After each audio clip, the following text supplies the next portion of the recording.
හැමෝම ඇවිල්ලා නේද ඉන්නේ? අපි කරන් යමුද ටට්ටක් ගාලා? කවුරු හරි අඩුද එන කට්ටිය ඇවිල්ලාද ඉන්නේ? හා.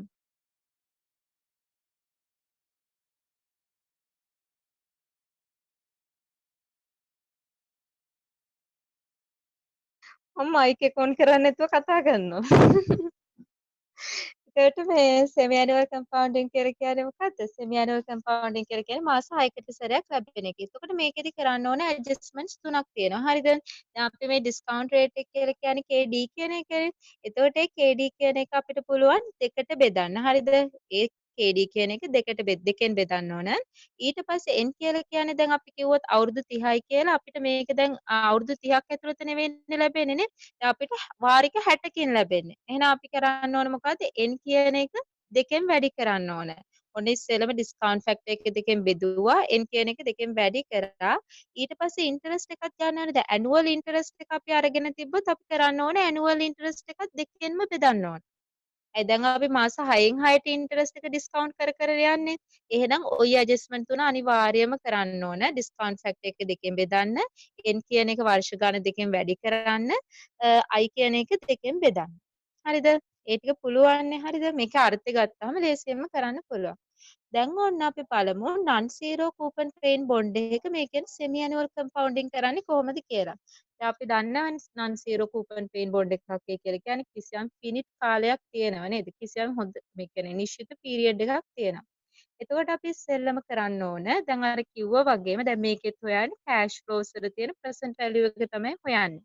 අපි ඉස්සෙල්ලම කරන්න ඕන අපේ ඉන්ටරෙස්ට් එක අරගෙන දෙකෙන් බෙදන්න ඕනේ. ඒ කියන්නේ අපිට මාස 6කට සැරයක් නේ ලැබෙන්නේ. ඊට පස්සේ අර KD කියන එකත් දෙකෙන් බෙදන්න ඕන. ඊට පස්සේ හැබැයි අන්තිම පීරියඩ් එකේදී අපි මැචියුරිටි වැලියු එකත් එක්කමනේ ගන්නෙ නේ ඉන්ටරෙස්ට් එක. එතකොට කරන්න ඕන මොකද්ද? ඒ අන්තිම මාස 6ේදී n ගන්නකොට අපිට n එන්නේ ඩබල් වෙලා. අපිට ඉස්සෙල්ලා අවුරුදු 10 නම් ආවේ සෙමි ඇනුවල් පීරියඩ්ස් එනවා කීයක්ද? 20ක් එනවා. ඒ වගේ ඩබල් වෙලා තමයි එන්නේ. අන්න ඒ විදියට ගන්න ඕනේ. එතකොට අපිට හොයන්න පුළුවන් වැලියු එක. මේක හරිම ලේසියි. දැන් මෙතනත් ප්‍රශ්නයක් තියෙනවනේ. අපි හිතුවොත් අවුරුදු 30ක් තියෙනවා මාස 6 ගානේ තමයි ඉන්ටරෙස්ට් එක ලැබෙන්නේ අපිට. එතකොට වාරික 60ක් දෙනේ කාල පරිච්ඡේද 60ක් නේ අපි මොකෝ 60ම ඔහොම ලියාගෙන ඉන්නද නේ? කරන්න බෑනේ. ඒ නිසා අපිට ඒකත් කරන්න පුළුවන් ටේබල්ස් යූස් කරලා ටේබල්ස් යූස් කරලා කරනකොටත් මෙහෙමයි කරන්න ඕනේ. දැන් ඉස්සෙල්ලකේදී අපි ගත්තේ ඉන්ටරෙස්ට් එක සම්පූර්ණයෙන්ම ගත්තනේ ඒක අරගෙන ඩිස්කවුන්ට් කරානේ. දැන් අපිට පුළුවන් මාස 6කට සැරයක් ලැබෙන ඉන්ටරෙස්ට් එක කොච්චරයිද කියලා ගන්න. ඒක අරගෙන කරන්නේ ඒකත් අපි දන්නවනේ මාස 6 6 6 වාර්ෂිකයක් විදියට එකම ප්‍රමාණයකින් අපිට දිගටම ලැබෙනවා. එහෙනම් අපිට ඇනිවිටි ටේබල්ස් පාවිච්චි කරලා කරන්න පුළුවන්. එතකොට ඇනිවිටි ටේබල්ස් යූස් කරනකොට සැලකිලිමත් වෙන්න ඕන. අපි KD කියලා ගන්න කීයද? ඒ ඉස්සෙල්ල 110 දීලා තිබ්බනම් ඇනුවල් ඩිස්කවුන්ට් රේට් එක අපි ගන්න KD කියන එක දෙකට බෙදලා 105. ඊට පස්සේ n ගන්නකොටත් සැලකිලිමත් වෙන්න ඕන මොකද්ද? n ගන්නකොටත් ඒ n ඩබල් කරලා තමයි ගන්න ඕන. එතකොට ඒ විදිහට ඉන්ටරෙස්ට් එකේ ප්‍රසන්ට් වැලියු ඉන්ටරෙස්ට් ඔක්කොගේම ප්‍රසන්ට් වැලියු එක හොයාගන්න පුළුවන්. ඊට පස්සේ තියෙනවා අපේ මැචියුරිටි වැලියු එක. මැචියුරිටි වැලියු එක හොයනකොට මොකද්ද කරන්නේ? ඒකත් අර විදිහටම තමයි අපි එක එකයිනේ ගන්නෙ නිකන් නෝමල් ටේබල් එකකින් හොයාගන්න පුළුවන් ඇනිවිටි යූස් කරන්න ඕනේ නැහැ. ඒකේ ගන්නකොටත් මතක තියාගන්න ඕනේ KD කියන කෙනා දෙකෙන් බෙදන්න ඕන. ඒ වගේම N කියන කෙනා ඩබල් කරන්න ඕන. හරිද? ඔන්න ඕක තමයි කියන්නේ මොකද්ද මේ present value of the future cash flow හොයන්නේ කොහොමද? non zero coupon plain bond එක. හැබැයි මේක අපි semi annual compounding එකේදී තමයි යූස් කරන්නේ මේ ක්‍රමය. හරිද? එතකොට ඇඩ්ජස්ට්මන්ට් තුන මතක තියාගන්න. KD දෙකෙන් බෙදන්න, N දෙකෙන් වැඩි කරන්න, ඉන්ටරෙස්ට් එක දෙකෙන් බෙදන්න. දැන් මේ එක්සැම්පල් එකක් දීලා තියෙනවානේ.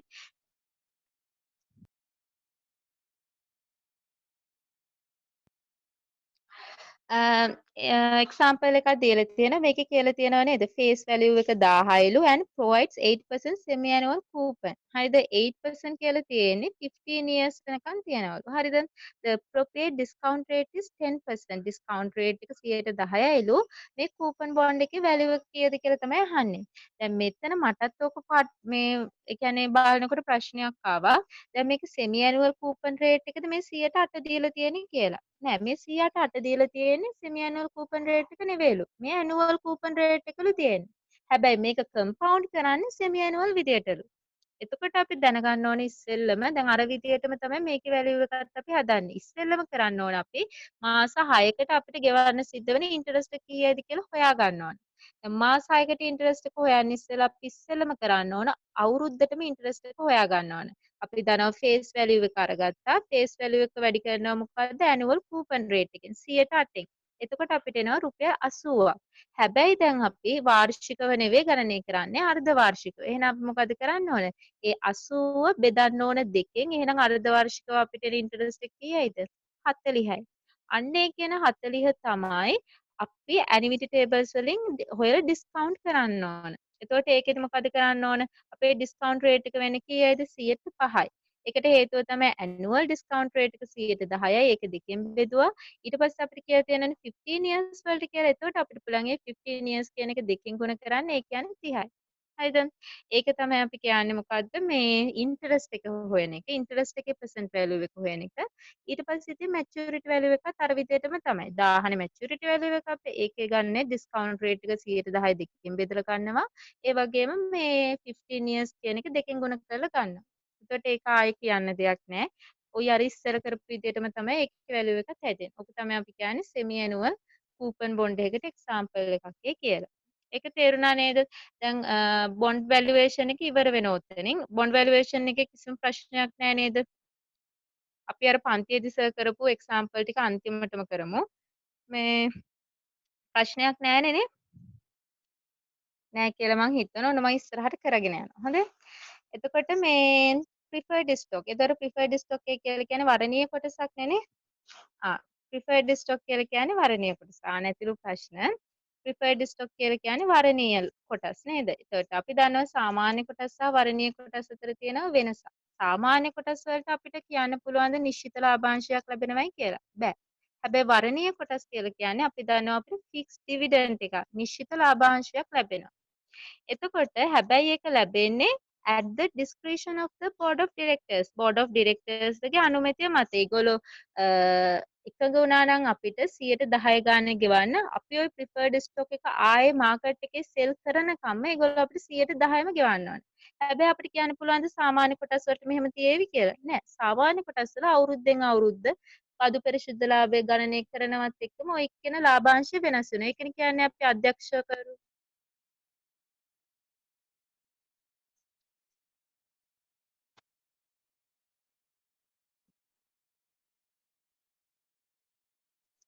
හෙලෝ චිනනි. ඕ හෙලෝ කියන්න හලෝ. ඇහෙනවද ඔයාට මාව?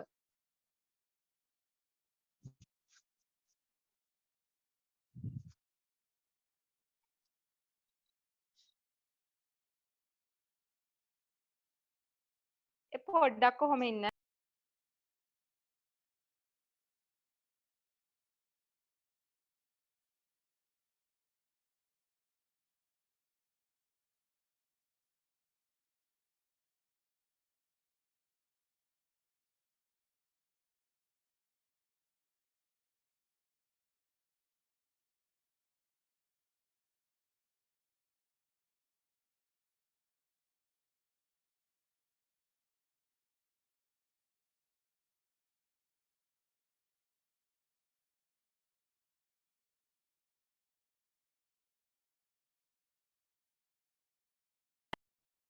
පොඩ්ඩක් කොහොම ඉන්න.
අනේ මට අමතක වුණානේ මයික් එක මේ මියුට් කරන්නනේ. ඔව් මියුට් කරන්න. කමක් නැහැ.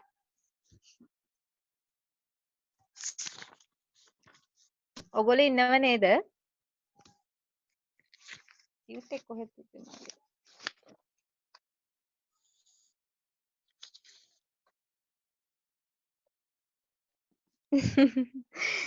මැරිලා වගේද මේවා අහගෙනකොට මැරිලා වගේ තමයිනේ. හ්ම්. කමන්නේ අපි කරගෙන යමු. හ්ම්. හරිද? හරි. අපි කරන් යමු හොඳේ. හ්ම්. එතකොට මෙහෙමයි මේ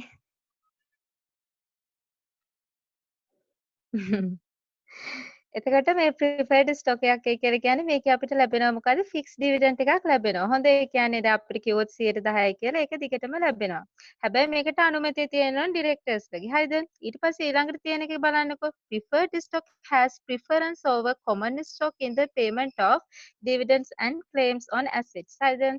එතකොට මේකෙදි මොකද්ද වෙන්නේ කියලා දන්නවද? දැන් මේ අපි හිතමු අපි ව්‍යාපාරය ඈවර කරන්න යනවා කියලා. ඈවර කරන්න යනකොට දැන් අපි අනිවාර්යයෙන්ම අපේ වගකීම් වලට ගෙවන්න ඕන නේද? දැන් අපේ කොටස් හිමියෝ කියලා කියන්නේ අපේ හිමිකම වුණාට අපි ඒගොල්ලන්ට ගෙවන්න ඕනේ. ඒගොල්ලෝ අපේ අභ්‍යන්තර හිමිකම.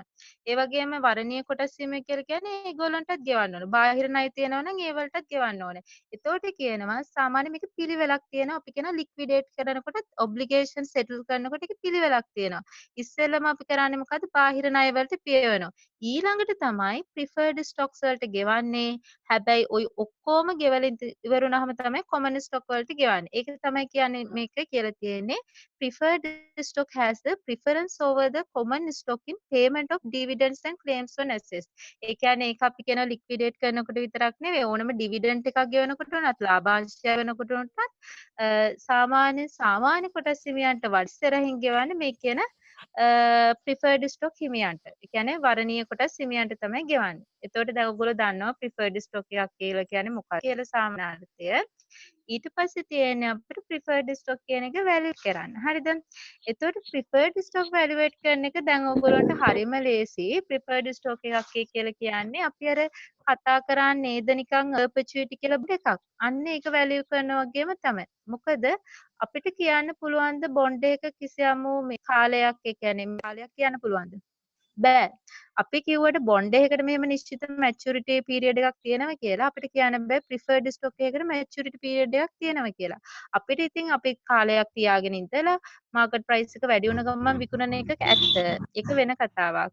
ඒත් අපිට ඕනෑම කාලයක් මේක තියාගෙන යන්න පුළුවන් ප්‍රිෆර්ඩ් ස්ටොක් එක. එහෙනම් අපි නිකන් මේක බොන්ඩ් එක පැත්තෙන් හිතුවොත් මේක බොන්ඩ් එක නිකන් පර්පෙචුයිටි බොන්ඩ් එකක් වගේ තමයි. හැබැයි මේක බොන්ඩ් එකක් නෙවෙයි වරද්ද ගන්න එපා. දැන් බොන්ඩ් වැලුවේෂන් ඉවරයි. දැන් මේ යන්නේ ප්‍රිෆර්ඩ් ස්ටොක් වැලුවේෂන්. එතකොට මේක හැබැයි නිකන් බොන්ඩ් එකක් වගේම තමයි. හරිද? එතකොට දැන් මේකෙදි දැන් අපිට බොන්ඩ් එකේදී ලැබෙන්නේ මොකද්ද? ඉන්ටරෙස්ට් එකක්නේ. දැන් මේකෙදි අපිට ලැබෙන්නේ බොන්ඩ් එකට ප්‍රිෆර්ඩ් බොන්ඩ් එකට ලැබෙන්නේ ඩිවිඩන්ඩ් එකක් ලැබෙන්නේ. එතකොට එහෙනම් අපිට කරන්න තියෙන්නේ මේ ඩිවිඩන්ඩ් එක අනන්තයක් කාලයක් පුරාවට ලැබෙන ඩිවිඩන්ඩ් එක ඩිස්කවුන්ට් කරන්න තමයි තියෙන්නේ. දැන් අපි ඉස්සෙල්ල එකේ පාවිච්චි කරේ KD කියන එකනේ ඩිස්කවුන්ට් ෆැක්ටර් එකක්නේ බොන්ඩ් එකේදී පාවිච්චි කරේ. මේකෙදිත් පාවිච්චි කරන්නේ ඩිස්කවුන්ට් ෆැක්ටර් එකක් තමයි. හැබැයි මේකට අපි කියන්නේ KP කියලා කියන්නේ. ප්‍රිෆර්ඩ් ස්ටොක් එක සම්බන්ධයෙන් තියෙන ඩිස්කවුන්ට් ෆැක්ටර් එක. ප්‍රිෆර්ඩ් ස්ටොක් එකට රික්වයර් වෙන රිටර්න් එකේ රේට් එක. රික්වයර්ඩ් රේට් ඔෆ් රිටර්න්. හරිද? ඒක තමයි KP කියලා කියන්නේ. දැන් මේක දැන් අපිට අනන්තයක් වෙනකම් මෙහෙම ඩිවිඩන්ඩ් එක ගණනය කරගෙන යන්න පුළුවන්. මේ DIVP කියලා කියන්නේ මොකද්ද? පර්පෙචුයිටි නෙවෙයි. ප්‍රිෆර්ඩ් ස්ටොක් එකකට ලැබෙන ඩිවිඩන්ඩ් එක. අපි හිතමු වාර්ෂිකව කියලා පළවෙනි වර්ෂයේ ලැබෙන ඩිවිඩන්ඩ් එක. දෙවෙනි වර්ෂයේ ලැබෙන ඩිවිඩන්ඩ් එක. මේක වෙනසක් නැහැ. වාර්ෂිකයක් තමයි මේකත්. ඒ කියන්නේ එකම ගාණ තමයි හම්බ වෙන්නේ. මොකද අපි කිව්ව ෆික්ස්ඩ් රේට් එකක් තමයි තියෙන්නේ. ඩිවිඩන්ඩ් පොලිසි එකේ ෆික්ස් රේට් එකක් තමයි ඩිවිඩන්ඩ් එක ගෙවන්නේ. එතකොට මේක දැන් මෙහෙම අනන්තයක් වෙනකම් අපිට ගණනය කර කර ඉන්න බෑනේ නේ. එතකොට මේකට දීලා තියෙනවා මොකද්ද? ෂෝටන් ෆෝම් එකක් දීලා තියෙනවා. ඒ ෂෝටන් ෆෝම් එක වෙන්නේ මොකද්ද? අපේ තියෙන ඩිවිඩන්ඩ් එක තියෙනවානේ. ඒ ඩිවිඩන්ඩ් එක අපිට පුළුවන් බෙදන්න අපේ තියෙන කොස්ට් ඔෆ් කැපිටල් එකෙන්. මතකයිද ඔයගොල්ලන්ට පර්පෙචු එකේදී අපි බොන්ඩ් එක කොහොමද වැලුවේට් කරේ කියලා? ඉන්ටරෙස්ට් රේට් එක බෙදුවා KD වලින්. ඒ කියන්නේ ඩිස්කවුන්ට් ෆැක්ටර් එකෙන්. ඒ වගේම තමයි මේ ප්‍රිෆර්ඩ් ස්ටොක් එක. ප්‍රිෆර්ඩ් ස්ටොක් එකත් තනිකරම නිකන් පර්පෙචුයිටි එකක් වගේ තමයි. දැන් ඉස්සෙල්ලා ඉන්ටරෙස්ට් එක වෙනුවට දැන් අපි පාවිච්චි කරන්නේ මොකද්ද?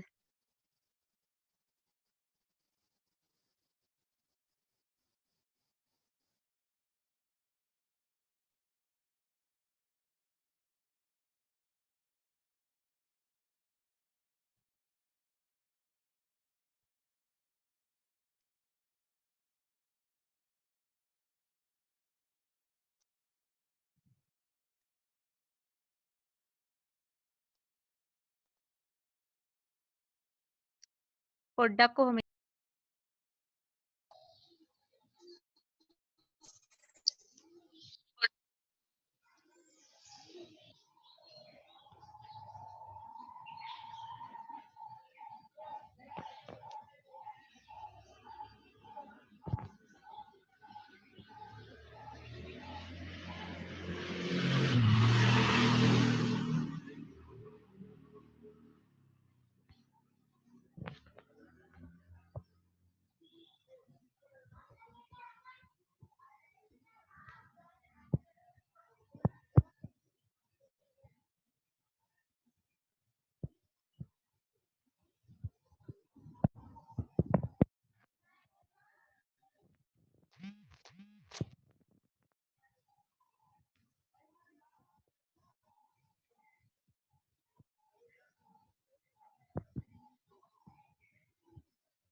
සොයි එතකොට මේකයි හොඳේ දැන් මේ perpetuate එකේදී මොකද්ද වෙන්නේ perpetuate එක මේ perpetuate එකේදී මොකද්ද වෙන්නේ මේ දැන් අර විදිහටම තමයි අරකේදී interest එක ගත්තා වගේ මේකේදී ගන්න dividend එක අපි dividend එක අරගෙන අපි discount rate එකෙන් බෙදනවා හරිද ඒ විදිහට තමයි අපි perpetuate එකේ value එක හොයන්නේ perpetuate එකේ sorry අනේ perpetuate එක නෙවෙයි preferred stock එකේ value එක හොයන්නේ ඒ විදිහට නිකන් තනිකරම මේක අර bond valuation වල perpetuate එකක් වගේම තමයි එතකොට මෙන්න එක්සාම්පල් එකක් තියෙනවා අපිට. හරිද? Stock PS has 8% rupees 10 par value issue outstanding. දැන් ඉස්සෙල්ලා bonds වල අපිට තිබ්බේ face value නේ. දැන් අපිට shares වල තියෙන්නේ මේ preferred shares වල තියෙන්නේ par value එකක් තියෙන්නේ. නාමික අගයක් තියෙන්නේ. The appropriate discount rate is 10%. What is the value of the preferred stock කියලා අහනවා. එතකොට par value එකක් තියෙන්නේ. එතකොට අපි ඉස්සෙල්ලම කරන්න ඕන dividend එක හොයා ගන්න ඕන. දැන් බොන්ඩ් එකේ මතකයිද බොන්ඩ් එකේ කරේ face value එක coupon rate එකෙන් වැඩි කරානේ. මේකේ කරන්නේ par value එක අපි අපේ interest rate එකෙන් වැඩි කරනවා. dividend rate එකෙන් වැඩි කරනවා. හරිද? par value එක dividend rate එකෙන් වැඩි කරලා අපිට හොයා ගන්න පුළුවන් අපේ annual dividend එක කීයයිද කියන එක. එතකොට අපිට පුළුවන් par value එක 100යි එකෙන් 108යි කියලා කියන්නේ කීයයිද? රුපියල් 8යි. ඊට පස්සේ අපිට discount rate එක දීලා තියෙනවා. ඒක තමයි අපේ KP වෙන්නේ. එතකොට 10යි අපිට පුළුවන් ඩිවිඩන්ඩ් එක අරගෙන ඒක බෙදන්න KP වලින්. එතකොට එනවා අපිට රුපියල් 80යි. එහෙනම් මේ preferred stock එක නිසා අනාගතයේදී ජනනය වෙන ජෙනරේට් වෙන සියලුම cash flows වල present value එක වෙන්නේ රුපියල් 80 විතරයි. දැන් තේරුණා නේද preferred stock එකක් valuate කරන විදිහ. ඒ විදිහට තමයි preferred stock එකක් valuate කරන්නේ. දැන් අපිට කියන්න පුළුවන්ද දැන් මොකද්ද මම කියන්න ගියේ මට ඒක අමතක වුණා නේ සැරේටම. මේ preferred stock එක එහෙම තමයි මම ආයෙ මතක් වුණොත් ඒක කියන්නම් මේ එතකොට මේ ওই විදිහට තමයි යන්න තියෙන්නේ හරිද ඊට පස්සේ දැන් ඕනේ දැන් preferred stock evaluate කරා bond evaluate කරා දැන් මේ preferred stock වල මේ ඩිෆරන්ට් ටයිප්ස් නෑ. හොඳේ ඩිෆරන්ට් ටයිප්ස් නෑ කියලා කියන්නේ මේකේ අපි කිව්වනේ කියන අනාවර්තව විතරයි තියෙන්නේ. ඒ කියන්නේ මේකේ නිශ්චිත කාල පරිච්ඡේද අපි මතකයිනේ බොන්ඩ් එකේ නන් සීරෝ බැලුවා සීරෝ බැලුවා කිසියම් නිශ්චිත කාලයක් දීලා තිබ්බා. ප්‍රිෆර්ඩ් ස්ටොක් වල එහෙම නෑ. කෙලින්ම පර්පෙචුට් එකක්ම තමයි. ඒ කියන්නේ අපි විකුණනකම් අපේ ළඟ තියාගන්න පුළුවන්. ඒකත් පොඩ්ඩක් මතක තියාගන්න. ඒකේ ටයිප්ස් නෑ.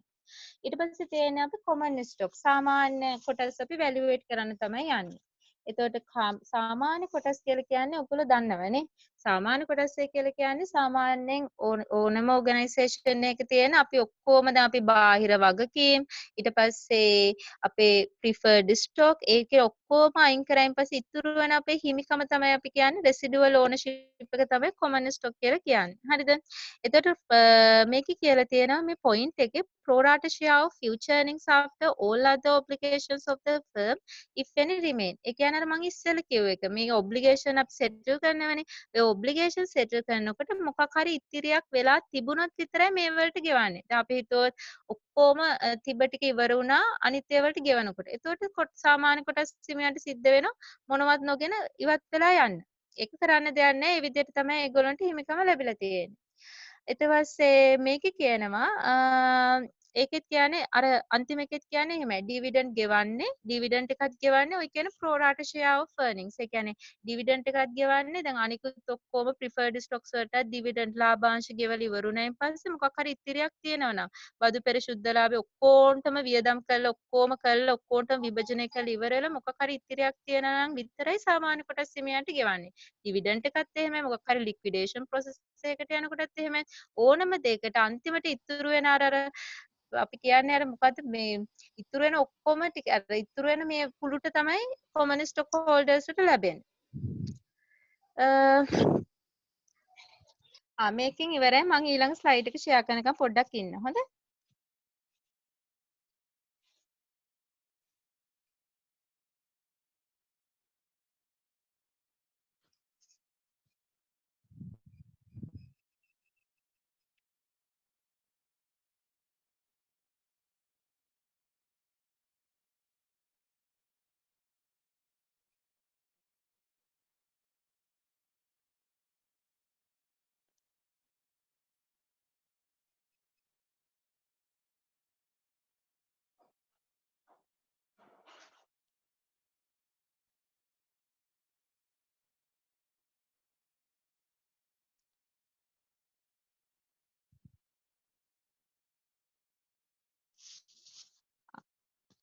හරිනේ පේනවනේ හැමෝටම ස්ලයිඩ් එක.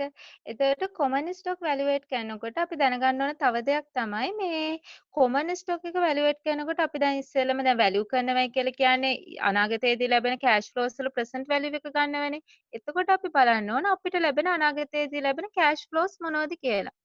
අරවල interest එකක් එහෙමත් නැත්නම් preferred dividend එකක් ලැබෙනවා වගේම මේ common stock holders ට ලැබෙනවා ඩිවිඩන්ඩ් එකක් අනාගතයේදී හැම කාල පරිච්ඡේදයකට වරක්ම ඩිවිඩන්ඩ් එකක් ලැබෙනවා. ඒ වගේම අනිත් එක තමයි දැන් අපි කිව්ව මොකද්ද බොන්ඩ් එකක් නම් අපි මැචුවර් වෙනකොට මැචුරිටි වැලියු එක ගන්න පුළුවන්. ප්‍රිෆර්ඩ් ස්ටොක් එකක් නම් ඉතින් අපිට මැචුරිටි වැලියු එකක් ගන්න බෑ මොකද ප්‍රිෆර්ඩ් ස්ටොක් එකකුත් හැබැයි පුළුවන් සෙල් කරනකොට පුළුවන් නේ. කොහොම හරි මේ අර මැචියුරිටි වැලියු එකක් ගන්න වගේම මේ කොමන් ස්ටොක් වැලියු කරනකොටත් අපි දැනගන්න ඕන කවදක හරි මේ කියන කොමන් ස්ටොක් අපිට විකුණන්න පුළුවන්. ඒ කියන්නේ ප්‍රයිස් එක වැඩි වෙන ගමන්ම මාකට් එකේ අපිට මේක විකුණන්න පුළුවන්. එතකොට මේක විකුණලත් අපිට කිසියම් ගාණක් ගන්න පුළුවන්. ඒකට අපි කියන්නේ මාකට් ප්‍රයිස් එක කියලා. එහෙනම් common stock holders වලට ලැබෙන future cash flows දෙකක් තියෙනවා. එකක් තමයි dividend එක එයාට ලැබෙනවා. අනිත් එක තමයි එයාට කාල පරිච්ඡේදයේ අවසානයේදී price එක වැඩි වෙන ගමන්ම market එකේ විකුණලා ගාණක් ගන්න පුළුවන්. ඔන්න ඔය කියන cash flow දෙක තමයි තියෙන්නේ. ඒක common stock evaluate කරනකොට. ඒක මතක තියාගන්න ඕනේ. දැන් අපි ওই දෙක තමයි present values අරගෙන calculate කරන්නේ. මේවා ඉස්සර තමයි ලේසි නෑ, අමාරු නැහැ. පොඩ්ඩක් ඊට වඩා සංකීර්ණයි. ඒත් කියලා දෙනකොට තේරෙයි.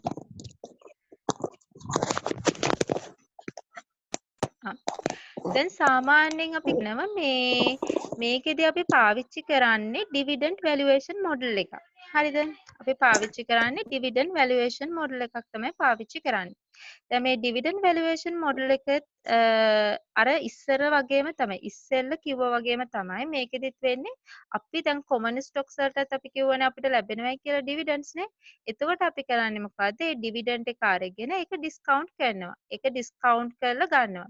එතකොට අපි මේකෙදිත් කියනවා දැන් මේක ෆෝමියුලා එකක් දීලා තියෙන්නේ මොකටද මේ ෆෝමියුලා එක දීලා තියෙන්නේ මේගොල්ලෝ හිතනවා අනන්තයක් දක්වා මේ කියන ෂෙයා එක තියාගන්නවා එහෙම කියලා හිතලා තමයි මේ කියන ස්ලයිඩ් එකේ මේ කියන සූත්‍රය දීලා තියෙන්නේ මේක නිකන් අර ප්‍රිෆර්ඩ් ස්ටොක් එක වගේම එකක් වගේ තමයි අපි මේකෙන් පොඩ්ඩක් එහාට යමු. මොකද මේ ඉස්සරහට අපිට එනවා මේක නෙමෙයි ගොඩක්ම වැදගත් වෙන්නේ අපිට මේ growth model එකක් එනවා. growth එකක් තියෙනකොට. දැන් මෙහෙමයි.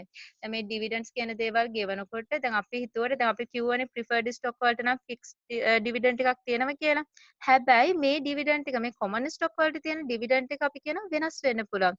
අපි හිතුවත් මුල් අවුරුදු දෙක තුනේ අපිට 105 ගාණ ගෙවනවා කියලා dividend ඊළඟ අවුරුදු 6 7 ගෙවන්නේ අපි 10 ගාණ. අන්න ඒ වගේ growth එකක් තියෙන්න පුළුවන්. ඒ වගේම සමහර common stock තියෙනවා ඒවල growth එකක් ඇත්තෙම නැහැ. හරිද? ඒ කියන්නේ එකම ගානක් අර නිකන් preferred stock වගේ එකම ගානක් ගෙවන ඒවත් තියෙනවා. සමහර ඒවල growth තියෙනවා. සමහර ඒවල තියෙන constant growth එක. ඒ කියන්නේ growth එක 10%යි නම් කාල පරිච්ඡේදය පුරාවටම 10% ගානේ තමයි වැඩි වෙන්නේ dividend එක. ඊට පස්සේ සමහර ඒවා තියෙන growth phases කියලා. growth phases කියලා කියන්නේ මම අර ඉස්සෙල්ලා කිව්වා වගේ මුල් අවුරුදු 3 100ට 5 බැගින් වැඩි වෙන. ඒ කියන්නේ growth එකක් වෙනවා. අපි හිතුව මේ අවුරුද්දේ තිබ්බේ 100 නම් ඊළඟ අවුරුද්දේ 105යි. ඊට පස්සේ අවුරුද්දේ 105ට ආයේ 100ට 5යි. ඒ විදිහට අපි කියනවා constant growth එකක් තියෙන්න පුළුවන්, growth phases තියෙන්න පුළුවන්. ඒ වගේම කිසිම growth එකක් නැතුවත් තියෙන්න පුළුවන්. අන්න ඒ විදිහට දැන් ඉස්සරහට ඉගෙන ගන්නවා. අපි බලමු මේක කොහොමද කරන්නේ කියලා.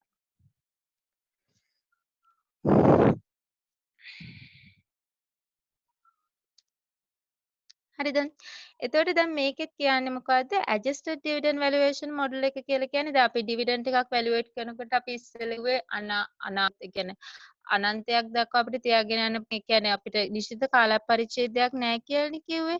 දැන් මේ adjusted dividend valuation model එකේදී කියන්නේ මොකද දන්නවද? කිසියම්ම කාල පරිච්ඡේදයක් ඉවර කරලා අපි මාකට් එකේ මේ කියන බොන්ඩ් එක නෙවෙයි ස්ටොක් එක විකුණලා ඒකට ප්‍රයිස් එකක් ගන්නවා. මං කියවනේ කෑෂ් ෆ්ලෝස් ප්‍රධාන වශයෙන් කොටස් දෙකයි. අපිට ෆියුචර් එකේදී ලැබෙන ඩිවිඩන්ඩ් එකයි. ඒ වගේම කාල පරිච්ඡේදයක් අවසානයේ අපි ඒක මාකට් එකේ විකුණලත් ගාණක් ගන්නවනේ. එතකොට ඒක නිකන් අර මැචියුරිටි වැලියු එක වගේ තමයි බොන්ඩ් එකක තියෙන ප්‍රයිස් එක කියලා කියන්නේ ඒක විකුණලා ගන්න ගාණ අපි.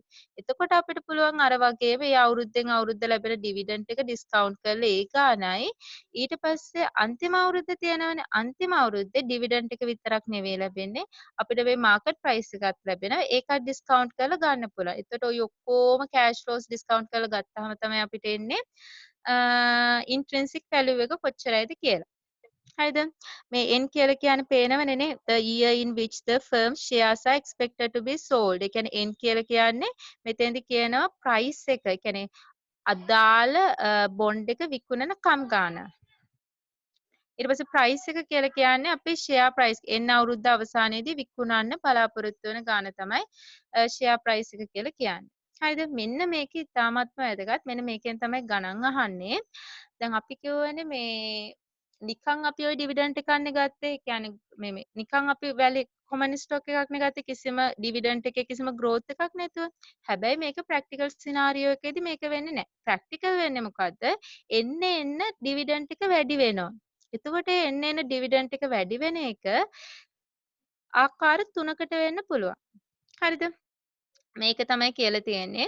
ආකාර 3කට කියලා කියන්නේ වෙලාවකට ඒක constant growth එකක් වෙන්න පුළුවන්. වෙලාවකට ඒක no growth එකක් වෙන්න පුළුවන්. වෙලාවකට ඒක growth phases වෙන්න පුළුවන්. constant growth එකක් කියලා කියන්නේ growth එක අපි කියනවා constant 100ට 5 නම් 100ට 5ම විතරයි.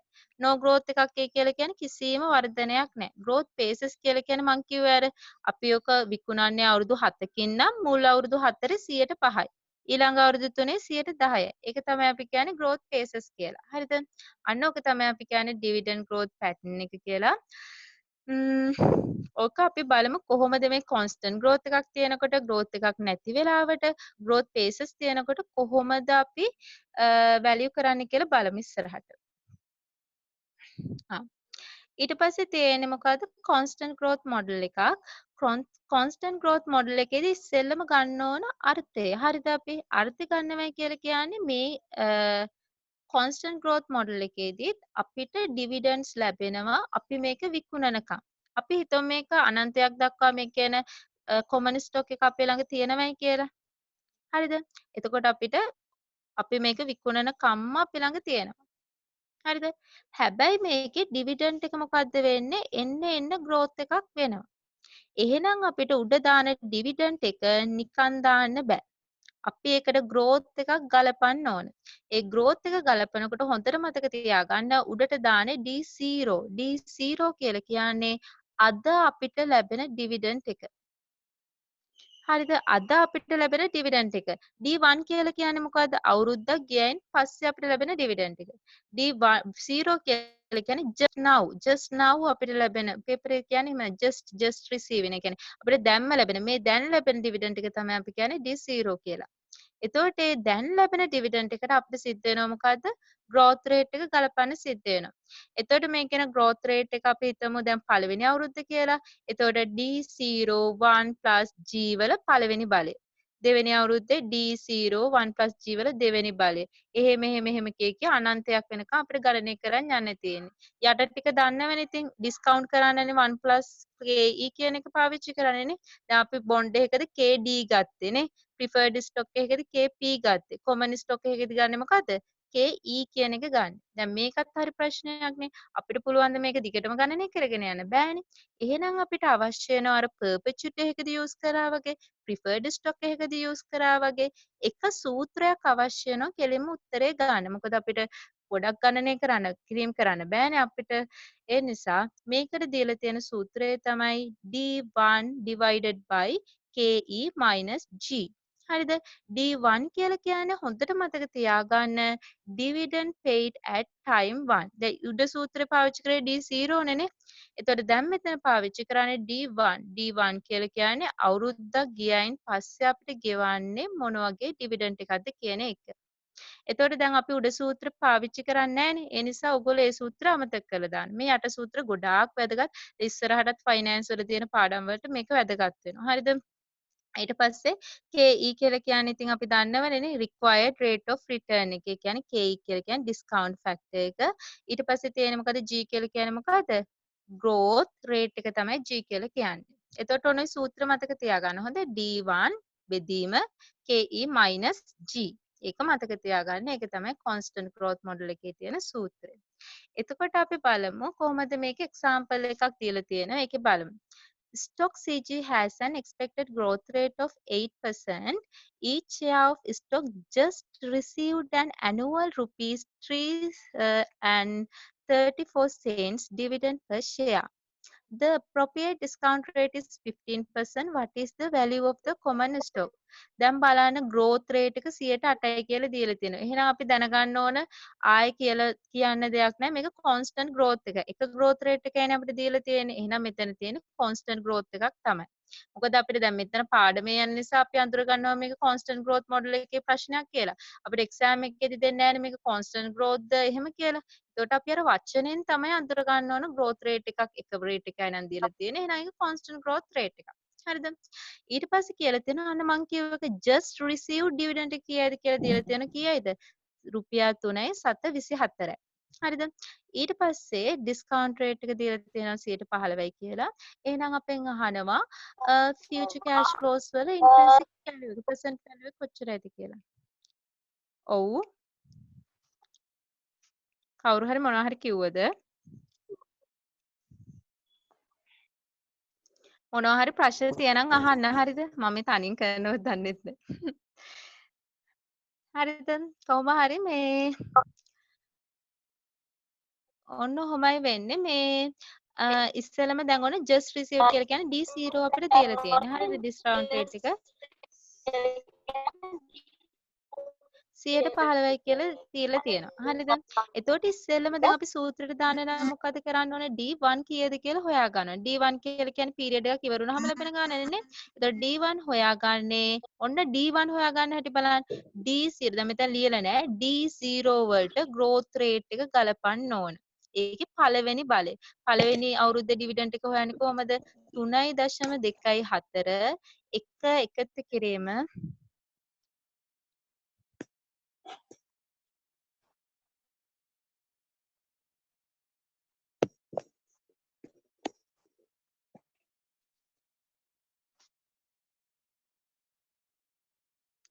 සිසිර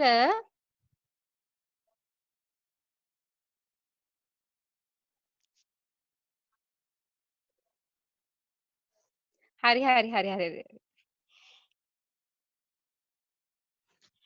එතකොට මෙහෙමයි හොඳේ මේ ඔයා කියන්න යනකොට මේ මියුට් අන්මියුට් මියුට් කරලා. හරි.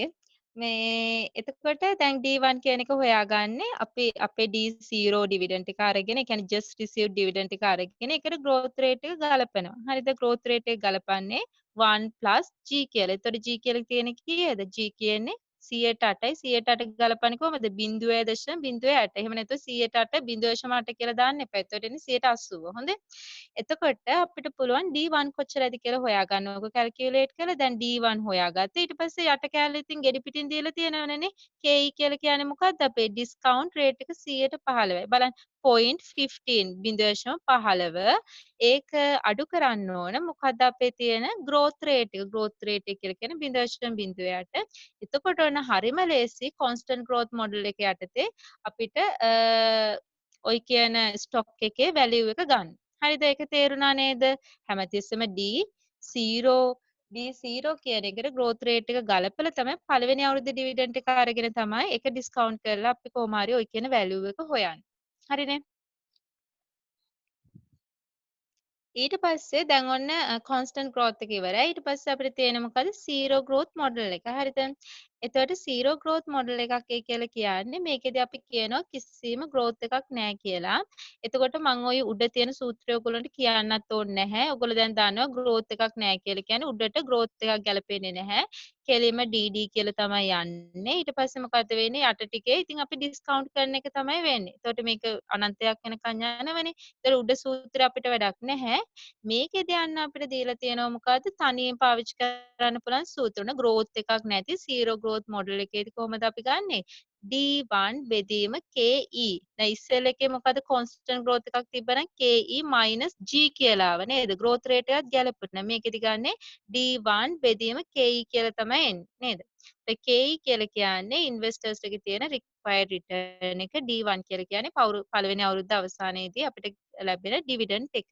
ඔන්න ඒකත් මතක තියාගන්න. ඒකත් හරීම ලේසි.